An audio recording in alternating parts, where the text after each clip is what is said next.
Welcome back to our channel. We want to thank you for watching. The continent of Africa is facing a geopolitical shift at the moment. A number of African experts in the diaspora are monitoring the situation on the ground. You have incredible visits from the country of Russia to the Western African nations, and the extension with regards to Russia's presence in the region, the United States of America's decline in the Sahel region, why the US is not giving up. We've seen the Chinese, who are economically driven in the continent of Africa and have expanded infrastructural development and growth in a woeful lot of areas. You have the European Union, who continue to struggle to find its presence with regards to its former history in the continent of Africa, with countries like France, who are struggling at the moment to reset their relationship, which is not going anywhere soon. However, you do have the Indians in the region, and more importantly the Middle Eastern partners, and some African countries themselves are making strategic decisions. However, African experts who are in the global organizations who perceive this particular issue to be some aspect of the scramble of the region are beginning to speak out. The lecture is delivered by Senegalese Professor Abdoulaye Bathily, and the theme, the new international scramble for Africa and the challenges of unity. Professor Bathily served as a special representative for Libya and head of the United Nations support mission in Libya between 2022 and April of 2024. He joins us in studio now ahead of the lecture that he delivers as the keynote speaker. Prof, good morning to you. Thank you so much for joining us. Well, thank you for having me on your program. And it's really good to have you in studio with us as well. I know that you obviously have a lot to do in preparation for the lecture that you'll be delivering this evening. It's one of the key events that takes place as we celebrate Africa Day, particularly for South Africans. And the theme, the new international scramble for Africa and challenges of unity. I think a very important theme, right? What do you make of the argument that Africa has a new voice in the geopolitical landscape, and whether or not we're using that voice particularly in the time that we're in? Well, certainly Africa has a new voice on the new international order. However, this voice is not used as efficiently as it should have been, because Africa is today facing a number of challenges for its unity, for its independence. And this is why today all the thinkers about African affairs are considering what to do given the challenges we are facing today. External foreign interference in African affairs, the issues of development, the issues of cultural progress, the issues of social progress. All these are issues which are of importance for the African citizens today. Yeah. The issues is about how to build a new Africa, how to investigate, to revisit the liberation process in Africa over the last 60 years or so. African countries should be ready to ruffle off some feathers to make choices that will be very unpopular.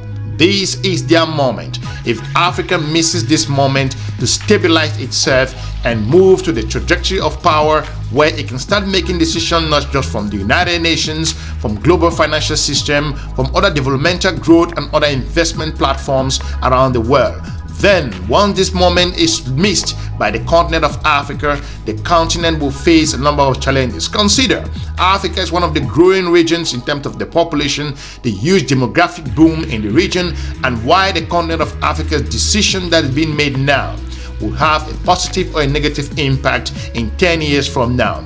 Like I just said, African geopolitical experts who have spent years in the United Nations and other global organizations consider this moment to be a moment that the continent should seize without any delay. Let's listen to the African expert, a former ambassador and also an expert of the United Nations who actually lead the Libyan delegation and recently resigned in regards to where he testified that the current situation in Libya is not going really well. From his own perspective, speaking to one of Africa's Nations channel, who said nations of Africa have gone through enough struggle and they're beginning to pick up themselves and will make strategic choices that will impact their geopolitical partners. Let's take a listen and we will come back into more perspective.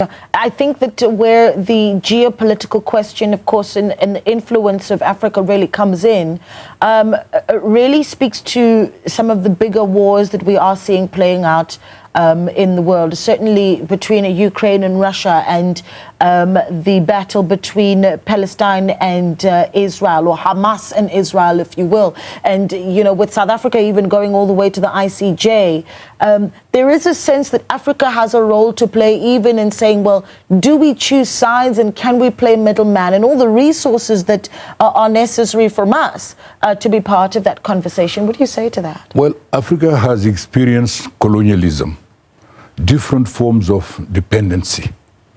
And Africa can play a role in all those conflicts worldwide, but from the perspective of liberation.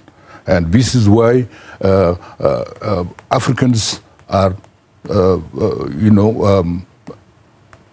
really supporting very much the position of South Africa, because we cannot be just neutral on those conflicts, because those conflicts, whether you look at Gaza or Ukraine or the conflicts on the ground in Africa itself, all these are in one way or the other linked to the issue of liberation, to the issue of progress of humanity. So we cannot be neutral on those issues. So our voice should be heard to tell clearly that we are on the side of those who want to liberate the peoples, those who want a better humanity.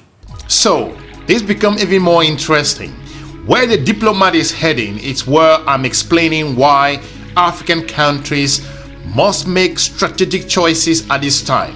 They will have conflict of interest, they will go against some geopolitical partners' interest, but it's important for Africa to look at things from a distance, because a number of African countries were so closed and a lot of decisions were being made on their behalf, whether it's from the United Nations or from financial institutions. But a number of nations now have severed some ties and relationships, and they are looking at things from the far. If Africans will make decisions based on emotion, it will cost them 10 years down the road. Like the ambassador clearly explains, and the former expert of the United Nations, that African nations must make decisions from the liberation perspective, and that is important.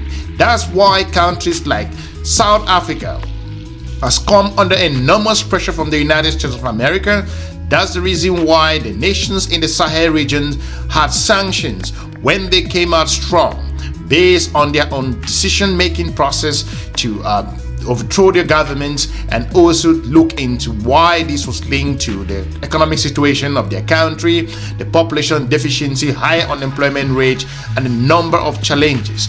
But don't forget that Africa has strong partners globally, and the nations of the continent of Africa have a number of importance and can make strategic choices that will impact decision making at the United Nations, as we all have seen.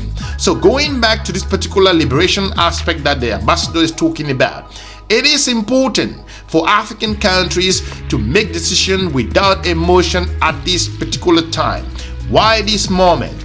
We all seen what is happening in the Sahel, as the decision-making process is not popular. It's not sitting well with the trajectory based on where Africa was placed over the years. That's the reason why countries like Mali, Burkina Faso, Guinea, and also Senegal at the moment are redefining their strategy and relationship among their global partners, and why the Chinese and the Russians are connecting really strong in this region. Ask yourself a question. The European Union has invested billions of dollars with comparing to what Russia has done in the continent, and why is the relationship so slow in that area? It means there must be something going wrong. The United States is facing huge challenges in the Sahel region at the moment, while other geopolitical partners are excelling. Let's go back to this particular expert at the United Nations, ex-expert, so to point out, to see his perspective as why this entanglement that Africa has found itself with its geopolitical partners should be approached in a cautious way. Yeah. How do we do that, though, when we have such a heavy reliance, for instance, on the West for aid on the continent, and even in some cases support and resources for political movements on the continent? Well, aid does not exist, in a matter of fact.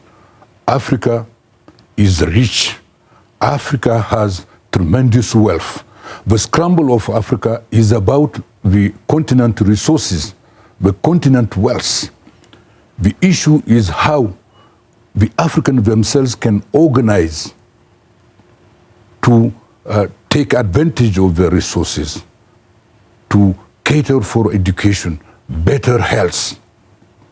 And this can be done only if there is a vision among the leadership, if there is a decisive commitment of the leadership to change the course of the African history, to shape the destiny of Africa towards liberations, towards progress. You know, you use the word liberation, and it's hard not to look at where some countries are, I suppose, in their democratic reform and transformation. And there's an expectation that there's going to be, again, I use this word, a change in the dispensation of our very country, something that your own home country, Senegal, has just recently seen.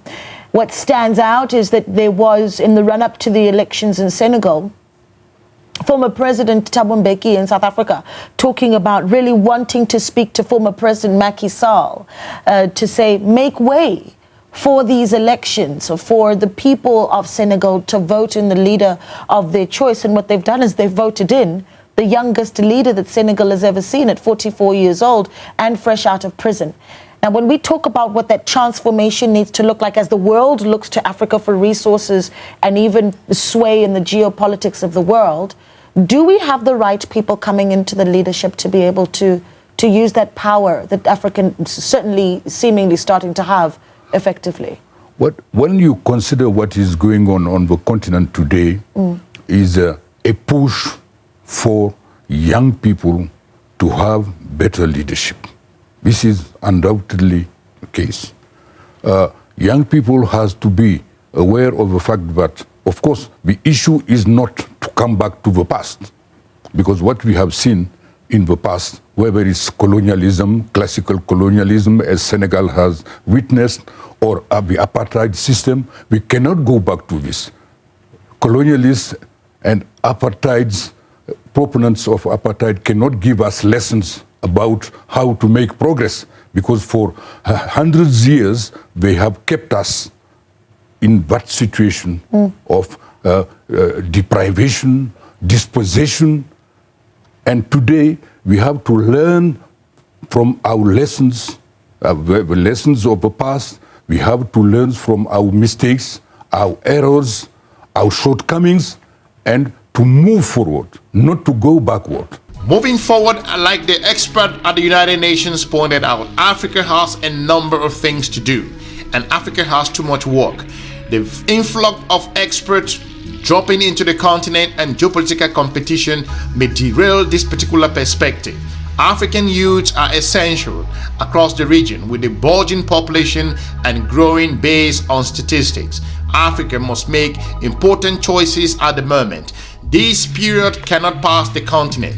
If it passes Africa without making strategic choices, then the continent will pay the price 10 years down the road. That's the reason why the president of the African Development Bank pointed out most recently that the future of African youths, it is in the continent of Africa. So the young people has to distinguish very much what is at stake today. What is at stake is not to go back to the past, but to improve on what is at stake here today on the continent. So we need progressive leadership. We need leaders who are really committed to the cause of the people, not to again trust those who have created that conditions for 100 years of domination, 100 years of exploitation of Africa. Therefore, it is important, and what has happened in Senegal is about that. How to improve the situations, how to take stock of the errors and the mistakes, the shortcomings of the previous regime and improve on it. Yeah. There is the question, though, about leaders, certainly of your own generation, if you'll allow me, Prof, to say, well, what responsibility then do you have to ensure that those that are still holding on to the levers of power and not allowing for that fresh blood to come in? What is the role that you then need to be playing, while also sharing the knowledge that it's necessary for young African leaders to be able to play their role in this world that is, you know, seeing massive geopolitical shifts? As far as I'm concerned, a number of people of my generations have retired from day-to-day politics. But our convictions are still there. We are still hoping for a better Africa. We are still committed to the improvement of the living conditions of the people of Africa. We are committed to the cause of independence and liberation of the continent. So we are here to support, and when we are asked, we are here also to give our ideas, our perspectives, because we cannot break from the history. History is always vivacious, and younger generations should learn from the lessons of the past struggles. We want to thank you for watching. Hopefully we've informed you with regards to the choices that Africans face and why African experts and the diaspora are viewing this particular moment and period as very important in the continent history. Can Africa pull this out? Can Africa make use of this moment? Keep the conversation going. Leave us a comment, smash the subscribe button, and also share our videos. We are looking forward to meeting you soon in our next episode. If you are new to this channel, check some of our informative video on African geopolitics, on why Africa interacts with global community and why the decision made today will impact the continent 10 years down the road. For now, we are looking forward to meeting you soon in our next episode. Have a good day. Bye-bye.